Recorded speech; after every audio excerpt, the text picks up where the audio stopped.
Last two Are you still questions. confident, Sen, sa grupo nyo na wala nang kakalas, knowing na lumipat na si Senator Cheese? Confident ako na pare-pareho prinsipyo namin and that we'll make the right decisions together.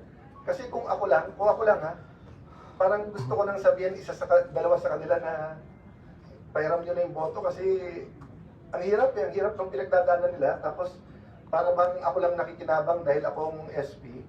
So although alam na nila na ilang kaso na, ilan na ang hinalungkat sa akin, so nandun yung support. So I'm confident in our democracy.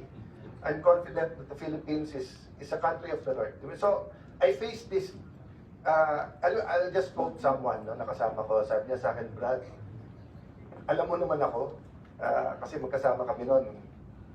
Hindi ko nakasama kay Erap, nakasama ko kay GMA na. Sabi niya sa akin, Brad, alam mo naman, kahit barilin ako sa luneta, single ako noon, wala akong pamilya, wala akong asawa, bata pa tatay ko. Pero ngayon, baka takayin sa puso tatay ko, bakit pero hindi ako kakalas. So ganun na yung salitaan namin eh. So although may asawa ko, I haven't been blessed to have children. I have a lot of pamangkins I treat as my children. I have my ate na I didn't want to pull in. But she's a senator as much as me and she's happy to do this. She didn't want the blue ribbon.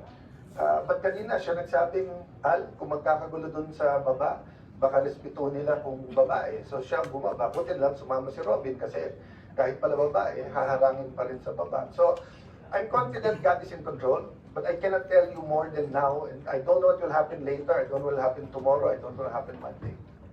Thank you, Sen. Thank you.